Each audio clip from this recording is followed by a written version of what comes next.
시청자 여러분 안녕하십니까? 오늘도 건강한 하루를 보내시기 바랍니다.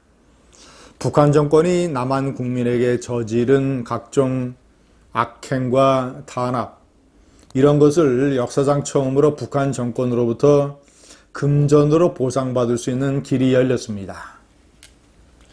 이 판결은 그리고 이 판결 내용에 따라서 그 금액을 실질적으로 남한 내에 있는 북한 자산에게 집행할 수 있는 가능성이 대단히 높기 때문에 상당히 영향을 미칠 것 같습니다. 만약에 집행이 되게 되면 북한의 김정은 정권이 아마 또 이 단말마적 반응을 보일 겁니다. 남한에 대고 또 온갖 험악한 이 보복과 이런 식의 언사를 쏟아내겠죠. 이런 것들이 저는 북한 정권에게 자극이 되고 북한 정권에게 충격이 돼서 북한 정권이 흔들리는 저는 중요한 이 사태 발전이라고 봅니다. 자꾸 이런 식으로 북한 정권을 흔들고 압박을 해야 내부에서 급변이 터질 가능성이 높고 뭔가 하여튼 일이 일어날 수 있습니다. 제가 내용을 옆에 좀 정리를 해놨습니다. 한국전쟁 때 이 국군포로로 납치됐는데 평안남도에 있는 탄광에서 33개월씩 탄광 노동을 했다가 2000년대 초반에 북한을 탈출한 국군포로 2인 두 사람이 서울중앙지법에 민사소송을 냈는데 서울중앙지법의 단독 이 부장판사가 북한 정권이 배상할 책임이 있다라고 해서 1인당 2,100만 원씩 배상 판결을 내렸습니다. 자, 문제는 이 돈을 현실적으로 받아낼 수 있느냐인데 다행히도 이 남한에는 북한 정권에게 가기로 되어 있는 북한 정권 자금 20억 원이 법원에 공탁이 되어 있습니다. 시청자 여러분, 제가 몇 번 말씀드렸던 임종석이가 운영을 했던 남북경제문화협력재단 경문협이라고 하는 것, 이게 2004년서부터 운영이 됐습니다. 북한 내각에 있는 이 저작권 사무국, 그러니까 조선중앙TV라든가 아니면 북한의 소설가들 이런 사람들의 저작물, 영상물, 뉴스 보도물 이런 것들을 남한의 방송사 또는 출판사 이런 데서 사용을 했을 때 발생하는 저작권료를 대행해서 수금을 해서 북한에 갖다 주는 이런 계약을 경문협과 북한의 저작권 사무국이 맺었습니다. 2004년서부터 2007년까지는 현금으로 꼬박꼬박 줬는데 2008년 박광자 씨 피살 사건이 터져서 대북 송금이 금지되자 이 경문협은 법원에 나중에 보내줄 자금으로 법원에 공탁했습니다. 이 액수가 지금까지 모아둔 게 한 20억이 됩니다. 자, 20억이면 국군포로 1인당 2,100만 원의 배상 판결이 났으니까 약 국군포로 100명에게 배상금을 지불할 수 있는 그런 돈입니다. 이제 앞으로 이 20억 원에 대한 압류, 추심 절차를 법원에 제기하게 되고 빠르면 1주 내지 2주 내에 그 결정이 내려지게 된다면, 왜냐? 서울중앙지법원에서 판결하기를 1심 이 재판이 진행 중인 기간에도 이 배상금을 추심할 수 있다, 받아낼 수 있다, 이런 식으로 판결을 했기 때문에 가능합니다. 빠르면 1주 내지 2주. 김정은의 자금이 피해를 받은 국군포로에게 배상이 되는 극적인 장면을 우리는 볼 수가 있게 됩니다.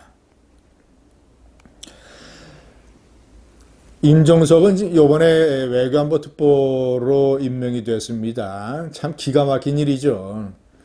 북한을 대신해서 이 국가 간의 저작권료를 주는 것은 스위스의 베른 협약에 따라서 국제법적으로 합법한 것이긴 합니다만은 문제는 남한의 TV나 영상물 또는 각종 남한의 출판물 이런 것들이 북한에서 북한 매체나 출판사에게 이용을 당했을 때 북한으로부터 받아야 되는 저작권료를 남한이 받지 못한다는 것입니다. 그러니 남북한 간에 완전히 불균형, 불공정한 거래가 진행이 되는 것이죠. 그런데 이 나라의 외교 안보 특보라는 사람이 한국의 이 방송사나 출판사가 의당 받아야 되는 저작권료를 북한으로부터 빼내는 일을 하지는 못할 망정 북한을 위해서 남한의 돈을 빼어서 법원에 모아놨다가 나중에 주는 사업을 하고 있다라는 이런 기가 막힌 현실. 시청자 여러분, 이 임종석에게 타격을 가하기 위해서라도 그리고 저희 경문협이라는 단체를 해체시키기 위해서라도 이번에 이 배상금을 압류 추심할 수 있는 절차가 하루속히 진행이 돼야 됩니다. 그래서 또 제3, 제4의 군군포로 또는 납북자의 피해 보상 소송이 제기가 돼서 20억 원 전부를 다 빼내야 됩니다. 원비어 부모가 하는 규모에 비하면 너무나 작습니다. 오토 원비어 부모는 미국의 법원으로부터 북한 정권이 5억 달러를 배상을 해야 되는, 물론 이제 사망을 했죠. 원비어는 5억 달러를 배상을 해야 된다는 판결을 받아냈습니다. 그리고 원비어 부모는 유태인인데 미국 내에 있는 유태인 네트워크를 총동원해서 이 미국의 대형 은행에 북한 자금이 얼마 있는가를 찾아내고 있는데 현재 2,379억 달러가 있다는 것을 알아냈습니다. 자, 원비어 부모도 똑같이 이 자금에 대한 압류 추심 절차를 진행을 하고 있습니다. 미국 항구에 억류됐던 북한 선박, 이 선박이 처분됐는데 그 처분된 자금 중 일부는 이미 배상금으로 받아냈습니다.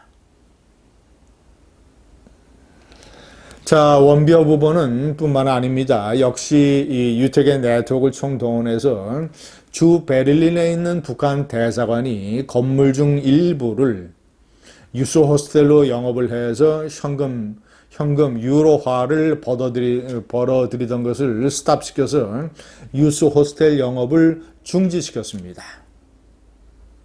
자, 우리는 이런 오토 원비어의 이런 행동을 보고만 있었는데 자, 이제는 국군포로 2명, 특히 사단법인 물망초 박선영 이사장이 한 곳이죠. 이 사단법인의 물망초에서 집중적으로 지원을 해줬습니다. 법률 지원이라든가 또는 각종 지원을 참으로 의미 있는 성과라고 하지 않을 수 없습니다. 이에 그쳐서는 안 됩니다. 민사뿐만 아니라 김정은 정권, 나중에 이제 이 통일 관계 단계에 들어갔을 때 북한의 급변 사태가 쳤을 때 유엔의 인권위원회가 북한 인권 사태를 조사해서 내린 결론, 유엔 총회에서 유엔의 관련 위원회에서 채택된 결론, 최종 책임자, 북한 인권 탄압의 최종 책임자를 국제형사재판소에 세워야 된다. 김정은 정권이 형사재판까지 받게 된 날, 서독은 동독과 자유민주 흡수 통일을 한 이래 동독법에 따라서 법을 어긴 베를린 장벽에 탈출하는 사람들에게 사살 명령을 내린 사람, 사살을 집행한 사람, 각종 이 동독 주민의 인권 탄압에 개입했던 사람들, 이런 사람들 전부 법정에 세웠습니다.